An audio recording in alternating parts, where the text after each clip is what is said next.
राष्ट्रीय अध्यक्ष चंद्रशेखर आजाद जी पे प्रशासन की मौजूदगी में उनकी गाड़ियों पर जिस तरह आत्मघाती हमला हुआ तो ये कहीं ना कहीं सोचने का विषय है। अभी कल की घटना है सरदना के अंदर, मेरठ के अंदर, वहाँ भी बारात को टारगेट कर उनको पीटने छेदने का काम किया गया। देखिए, बार बार घटना होने का मतलब ये है कि अब इनकी मानसिकता ज़्यादा ही ख़राब है, और मानसिकता अगर ऐसी ख़राब होगी तो आज़ाद समाज पार्टी भीम आर्मी के लोग जो है इलाज करना भी जानते हैं। कल ठाकुर समाज के लोगों, जिन लोगों ने यहाँ पर हमला किया है, उन लोगों ने ये कहा है कि हम चमारों की वारदात यहाँ से निकलने नहीं देंगे। मतलब अगर कमजोर अपनी जाति के गाने बजावे तो वो बजने के नहीं, और ताकतवर अगर अपनी जाति के गाने बजावे तो वो सही है। कल ही के दिन मेरठ के सरदना के एक गांव में दलित समाज की बारात पर एक बार फिर से पथराव हुआ। उसी को लेकर आज़ाद समाज पार्टी के लोग यहाँ पर एकजुट हुए। इन्हीं से जानते हैं कि कल की घटना को किस तरीके से देख रहे हैं। जी भाई साहब, लगातार आप देख रहे होंगे, लगातार घटनाएं हो रही है इस तरीके की, तो उसे कैसे देखते हैं? देखिए, जब तक आज़ाद समाज पार्टी नहीं थी तब तक तो कोई इनका हितैषी बहुजन समाज के लोगों का हितैषी नहीं था। लेकिन अब माननीय चंद्रशेखर आज़ाद जी जो हैं अब ऐसे उभरते हुए नेता है, क्योंकि टाइम मैगजीन ने भी मान लिया और सुप्रीम कोर्ट के द्वारा भी माना गया कि माननीय चंद्रशेखर आज़ाद जी एक उभरते हुए नेता हैं, तो जो मनवादी ताकतें हैं उनके पेट में दर्द होने का काम होगा। तो इस वजह से जो है जहाँ भी अत्याचार होते हैं तो माननीय चंद्रशेखर आज़ाद जी जो है न्याय के लिए दौड़ते हैं। तो ये मनवादी ताकतें अपनी इतनी ताकतें लगाती हैं कि इसको नीचा दिखाने का काम करते हैं। इसी वजह से कहीं ना कहीं हमला कराने का काम करते हैं। इनके ऊपर हमला करा दिया। अभी भी बहुजन समाज के लोगों पर लगातार अत्याचार होते हैं, लेकिन माननीय चंद्रशेखर आज़ाद जी चाहे दिन हो, चाहे रात हो, चाहे बारिश हो, चाहे आंधी हो, तो बहुजन समाज के लोगों पर जहाँ भी अत्याचार होता है तो माननीय चंद्रशेखर आज़ाद जी न्याय दिलाने के लिए पहुंचते हैं। लेकिन आप कह रहे हैं कि उन्हें न्याय दिलाने के लिए पहुंचते हैं, लेकिन चंद्रशेखर को भी नहीं छोड़ रहे हैं लोग, उन पर भी हमला हो रहा है। देखिए, उनकी सोच है, वो तो उनकी सोच है कि माननीय चंद्रशेखर आज़ाद जी जब बढ़ रहे हैं तो बढ़ते हुए को जो है अभी गोली चला दी थी माननीय चंद्रशेखर आज़ाद जी। वो मनवादी ताकतें ये नहीं चाहती कि चंद्रशेखर कोई इनका बहुजन समाज का कोई नेता बने। जी मोनू भाई, आप कैसे देख रहे हैं लगातार इस तरह की घटनाएं, पहले मथुरा, उससे पहले बुलंदशहर और कल सरदना, तो आप कैसे देख रहे हैं? देखिए भाई जी, मैं आपको सबसे पहला आपका बहुत बहुत धन्यवाद। मैं बताना चाहता हूं कि बार बार माननीय राष्ट्रीय अध्यक्ष चंद्रशेखर आज़ाद जी को ही क्यों टारगेट इस देश में किया जा रहा है, तो ये कहीं ना कहीं सोचने का विषय है।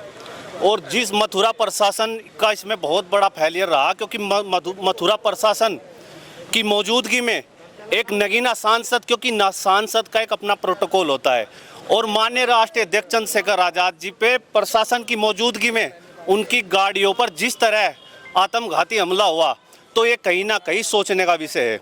देखिए भाई, मैं तो अपनी बात करता हूं कि माननीय राष्ट्रीय अध्यक्ष चंद्रशेखर आज़ाद जी, मैं क्या पूरे बहुजन समाज के नेता हैं। अगर राष्ट्रीय अध्यक्ष चंद्रशेखर आज़ाद जी ने एक आह्वान कर दिया, अभी पीछे देखा होगा आपने, इंदिरा गांधी स्टेडियम में लाखों की भीड़ ने दिल्ली को घेरने का काम किया, तो समय रहते अगर माननीय राष्ट्रीय अध्यक्ष चंद्रशेखर आज़ाद जी की सुरक्षा इस प्रशासन ने नहीं बढ़ाई तो ये बहुजन समाज का कारवां दोबारा से दिल्ली को घेरने का काम करेगा। और हम चुप बैठने वाले नहीं हैं। हम उन मनवादी लोगों से भी कहना चाहते हैं कि भाई, लड़ाई आपकी क्या है? आप क्यों बार बार इस देश के जो बहुजन नायक हैं माननीय राष्ट्रीय अध्यक्ष चंद्रशेखर आज़ाद जी, उनको बार बार क्यों आप टारगेट करते हैं? आप क्यों उनको टारगेट करने का काम करते हैं? तो ये कहीं ना कहीं, मैं तो कहीं ना कहीं कहूँगा कि सरकार का भी इसमें संरक्षण है। जो इस तरह की गंदी मानसिकता के लोग हैं, कहीं ना कहीं सरकार भी उनको संरक्षण दे रही है।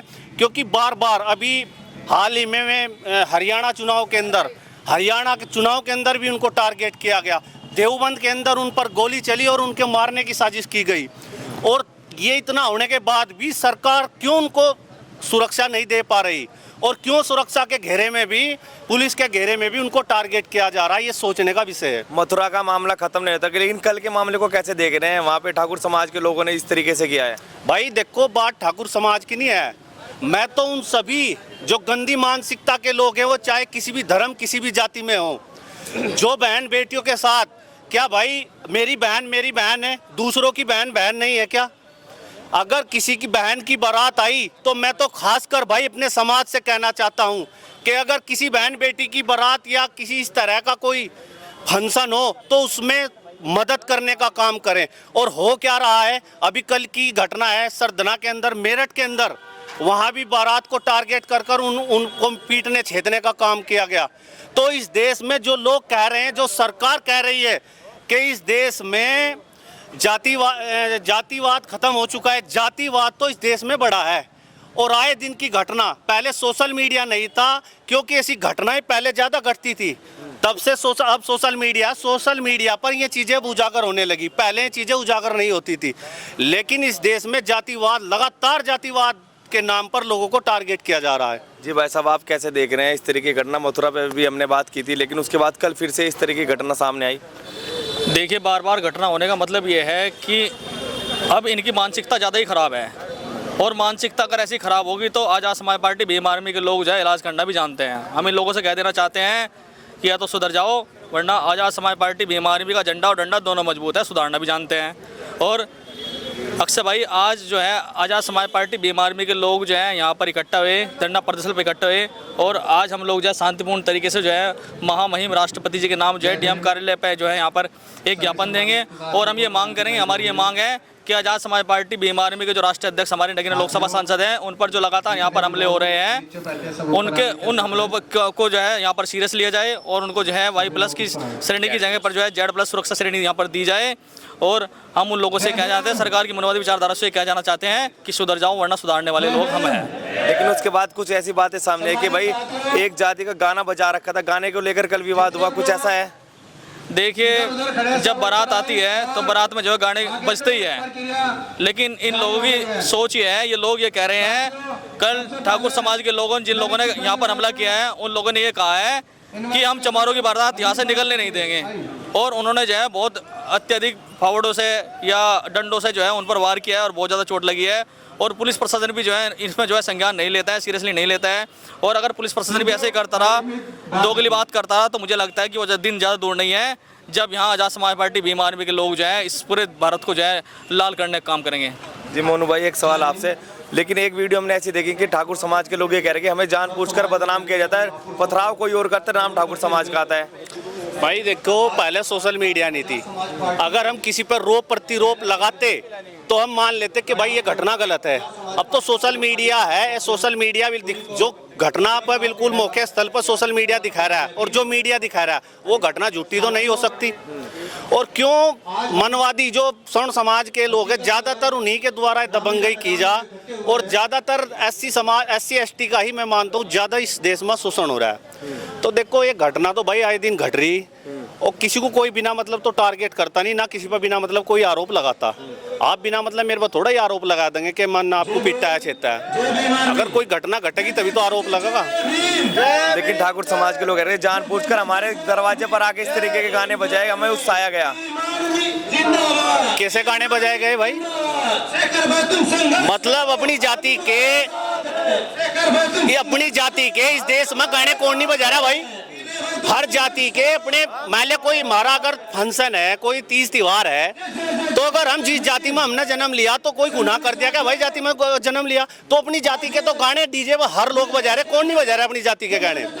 उसमें हर समाज अपनी जाति का गुणगान कर रहा है डीजे पे, और अपनी ताकत है, उसमें दिक्कत क्या है?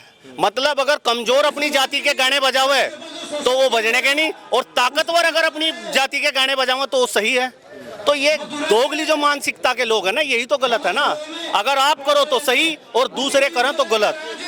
जी भाई साहब, आप कैसे देख रहे हैं जो मामला चल रहा है, लगातार इस तरह की घटनाएं बन रही है सामने? देखिए पत्रकार महोदय, मेरी तरफ से पहले तो आप लोगों को सभी क्रांतिकारी वे भी मैं ये कहना चाहूँगा कि जो मनोवादी आदमी है, ये जो गानों के ऊपर जो टिप्पणियाँ करते हैं, जो ऊपर की जाति है, जो अच्छी जाति है, जो पैसे वाली जाति है, उन्हीं के डीजे पे गाने बजेंगे, या और शोषण जाति जो स्वर्ण जाति के लोग हैं उनके परिवार उन्हीं के तरीके के जो गाने होते हैं वहीं बजेंगे। ये गरीब जनता के जो गरीब आदमियों के जो गाने बनते हैं, दलित समाज के लोगों के जो गाने बजाते हैं, कोई चमार लोगों के गाने बजाते हैं, वाल्मीकि समाज के लोग जो गाने बजाते हैं, उन भी ऑप्शन की उठता है। ये मैं तो ये पूछना चाहता हूँ, ठीक है। और मैं ये कहना चाहता हूँ कि जो आज चंद्रशेखर भाई के ऊपर जो हमले हुए जा रहे हैं, ये हमले क्यों हो जा रहे हैं? क्यों किए जा रहे हैं हमले, क्यों हमले किए जा रहे हैं? एक देवबंद का हमला ले लीजिए, एक अपना ये मथुरा का हमला ले लीजिए, जिससे कि मथुरा में जो हमारा हमला किया गया, इससे 10 दिन पहले हमारा पत्रकार जारी किए गए थे, पत्र किए गए थे, तो मीडिया को किए दिया था और अपने प्रशासन को भी कोशिश किया गया कि भाई वहाँ पर ये भाई साहब चंद्रशेखर जी से नगीना सांसद जी पहुँचेंगे और उनकी सुरक्षा के लिए तैयार रहिए। कहीं ना कहीं प्रशासन का फेलियर मानते हैं आप? मैं तो आप लोगों को यही कहूँगा कि मेरे हिसाब से तो वहाँ का जो मथुरा का प्रशासन है उसी की गलती है सबसे ज़्यादा, क्योंकि उस प्रशासन को पता होगा कि उस प्रशासन को दिख नहीं रहा कि वहाँ पे कोई दुर्घटना हो रही है, वहाँ पे पथराव हो रहा है, उनको मारा जा रहा है, उनको पीटा जा रहा है। हालांकि उनमें प्रशासन का भी चोट लगी है और हमारे भीम आर्मी के लोगों को भी चोट लगी है। भाई ये समझो चंद्रशेखर भाई को नहीं लगी तो ये उम्मीद थी कि उन पर भी चोट लग सकती थी, उनके कदम हमला भी हो सकता था, गलत हमला भी हो सकता था उनके पास। मैं तो सबसे ज़्यादा प्रशासन की गलती काटता हूँ, प्रशासन का क्या रोल रहा है वहाँ पे। तो आज जो आप ज्ञापन देने जा रहे हैं तो क्या है उसमें, मुख्य क्या है आपके ज्ञापन में? हम देखिए, हम मुख्य स्थिति हमारा ये रहेगा कि हम राष्ट्रपति को विज्ञापन देंगे और भाई चंद्रशेखर के लिए सुरक्षा की मांग करेंगे कि जो आज संसद नगीना सांसद के ऊपर जो हमले हो जा रहे हैं ये बंद हो और ये हमले ना हो। अच्छा, तो ये थे आज़ाद समाज पार्टी के लोग जिन्होंने बताया कि जिस तरीके चंद्रशेखर आज़ाद पर लगातार हमले हो रहे हैं, उसी को लेकर आज महामहिम राष्ट्रपति को एक ज्ञापन देंगे। फिलहाल इतना ही, धन्यवाद।